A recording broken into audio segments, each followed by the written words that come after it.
Hello everyone and welcome back. Today we're going to be doing an oil change on my '09 Mustang.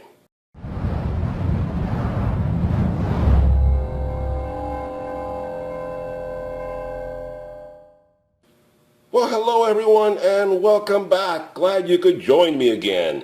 Today we're going to be doing an oil change on my '09 Mustang. And I often do DIY projects and automotive projects, and if you're new to the channel, why not hit that subscribe button so you get notified of all future videos I produce? Like I said, whether they be DIY projects, automotive repair projects, maintenance projects, whatever they may be, I'm always looking out for you guys so you know they're going to be useful. Anyway, so today we're going to be doing an oil change, like I said, and this is the '09 Mustang. And this body ran from '05 to '09, and I'll show you the motor in a minute. And this is a very common motor used throughout Ford products, and I'll talk about it in just a second. But let me get you in closer to the car so you can have a better look at what we're talking about. Okay, so today we're going to be doing an oil change on my '09 Mustang, and I have the Ford 4.0 motor in here, and I'm just giving you a quick glance of the motor.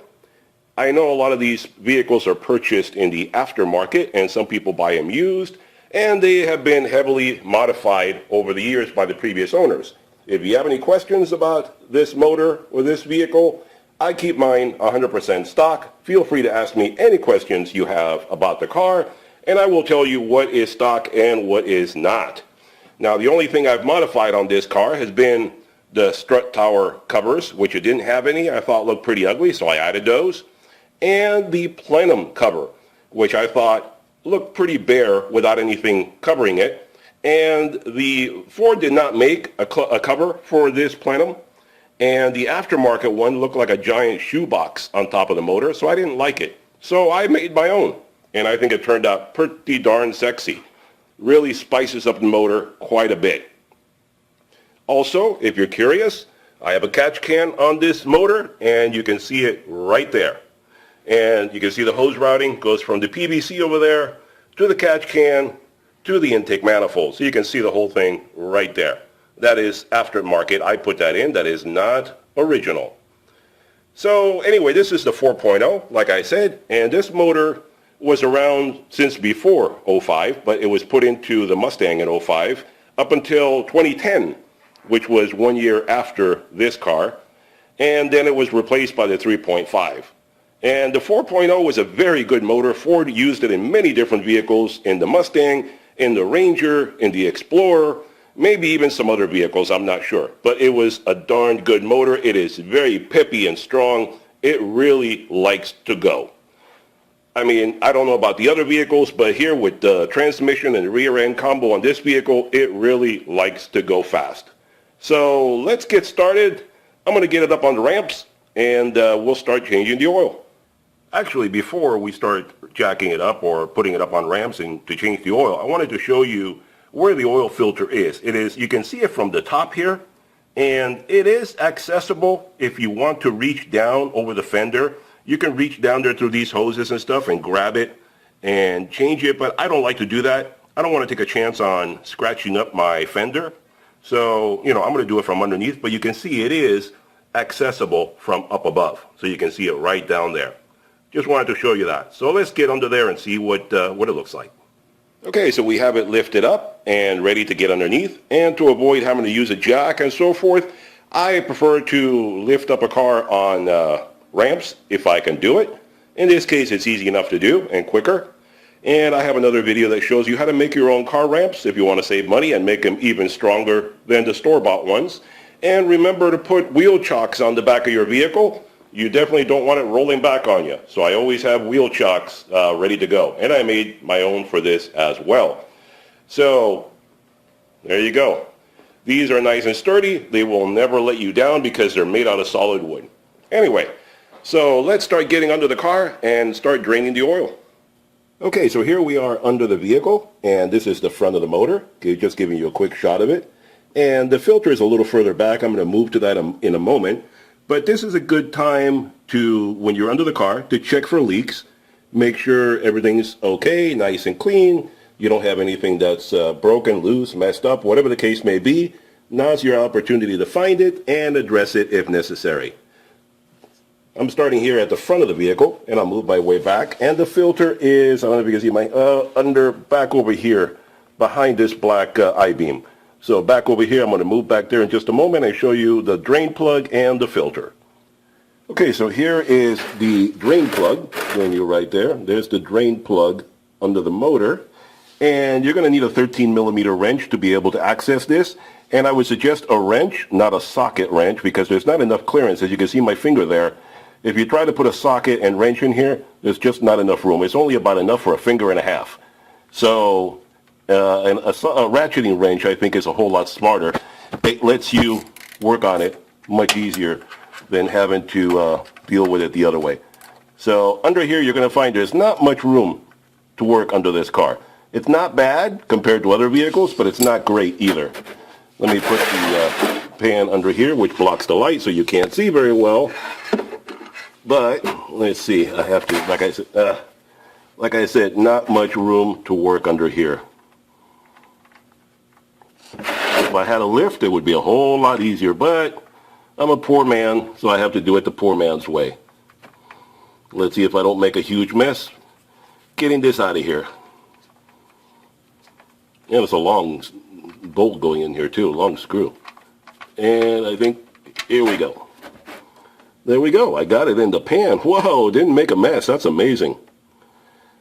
So now we'll let the oil drain out of there, and we'll come back in a moment.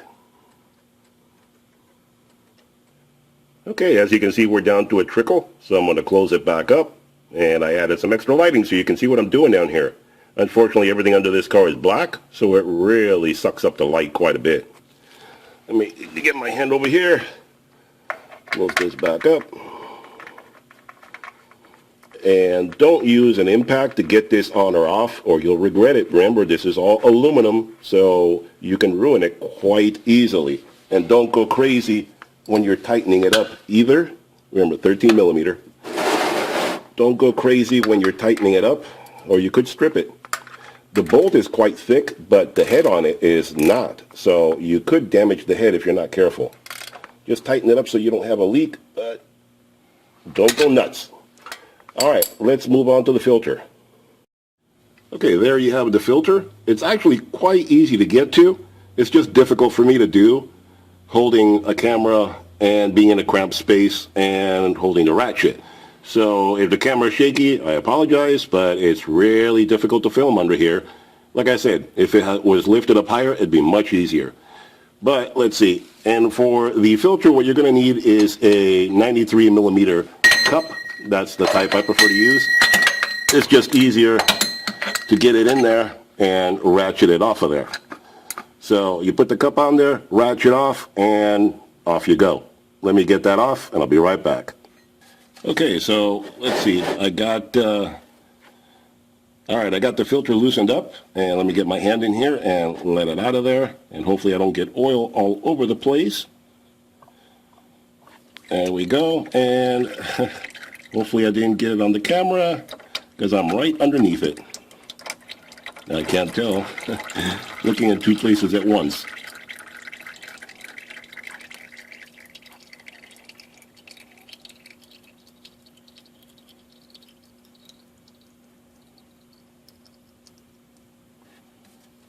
Let's see.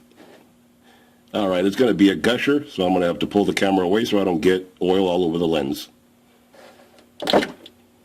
And there you go. I got the filter off. You see it gushing all over the place.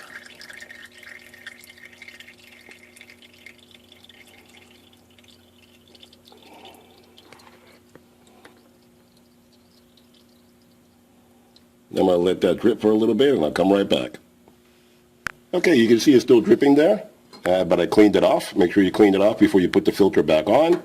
And let's see, be sure to put a little bit of oil on the seal of your filter, which I already did. On the seal right there, you can see put some oil on it.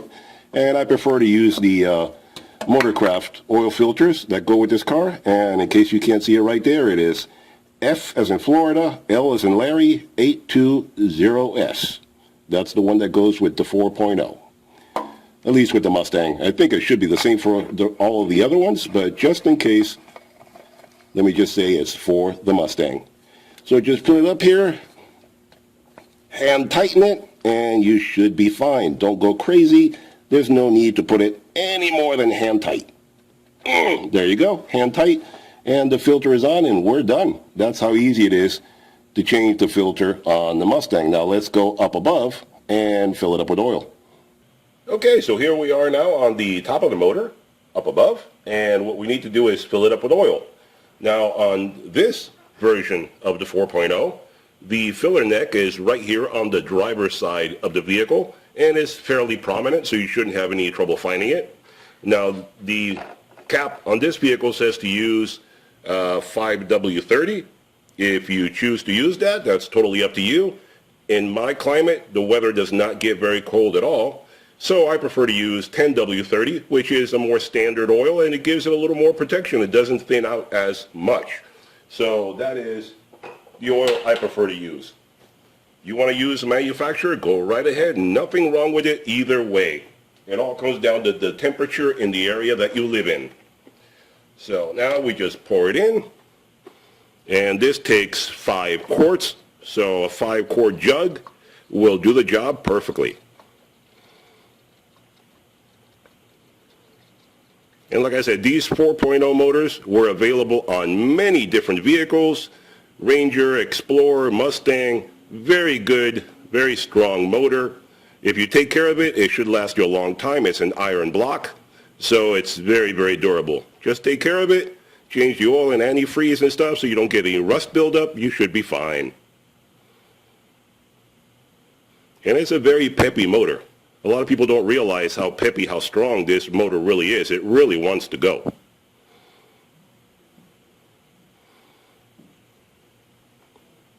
And the 2010 Mustang also had this, even though they modified the body, the exterior looks different. The 2010 still had the 4.0. Only in 2011, and for the next 2 or 3 years after that, they had the 3.5. And there you go, 5 quarts, we're all filled up. Now all we have to do is close it, roll it back down to an even level surface, check the dipstick, and make sure it is properly filled up. And one of the procedures that I follow, and if you have a catch can like I do, you should follow as well. Every time you do an oil change, be sure to check the catch can and drain it out. So that's what I'll do right here. This is the catch can right here. And if you don't have a catch can and want to know what it's about and want to know how to make your own, you can buy one, of course. But if you want to make one for yourself and make it cheaper, I have another video that shows you how to do that. So let me loosen it up here. There we go. Now put this down there and open it up. I don't know if you can see it right there, the bottom of it or not, but I'll show you in a minute what comes out. The catch can catches all the excess oil that would be going into your intake. So this is oil that would go into your intake manifold, and you definitely don't want it in there because it can clog up all the internals of your motor. Now this car is not going to put out a lot because I don't drive this car very much. If you drive your car a lot, you're going to get more oil going through there. But this is basically a toy for me to enjoy, so this car does not get driven all the time. If anything, maybe I drive it once a week.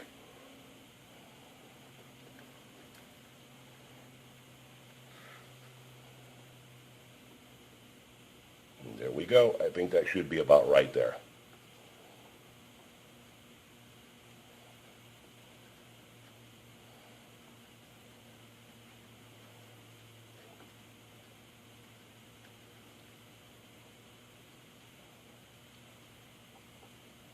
Close it up, and let's see, get this out of there. And there you guys can see the oil that the catch can catches that would go inside your motor, and not all of it would get burned up and it would become a gunky, sticky mess inside your intake manifold. You don't want that. Okay, so now to wrap things up, what you do is take the car off the ramps, drive it for a minute or so, Turn it off, let it cool off, and then come back and check the dipstick. Make sure the oil is at the proper level. The dipstick is right here, this yellow knob thing, right next to where you put in the oil. So it's very convenient, one next to each other. Pull it off and clean it off so you don't mistake it with the contamination of the oil that was already in there. Clean it up.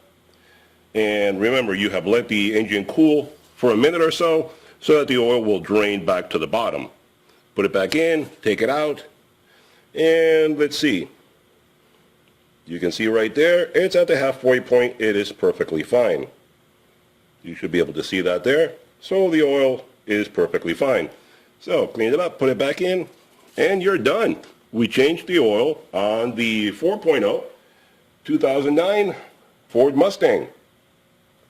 Hope you enjoyed the video. If it was helpful to you, give me a thumbs up. I always appreciate it when you guys let me know you enjoy the videos. And I hope to see you guys next time. Be sure to hit that subscribe button so you get notified of future videos. Talk to you next time. Bye-bye for now.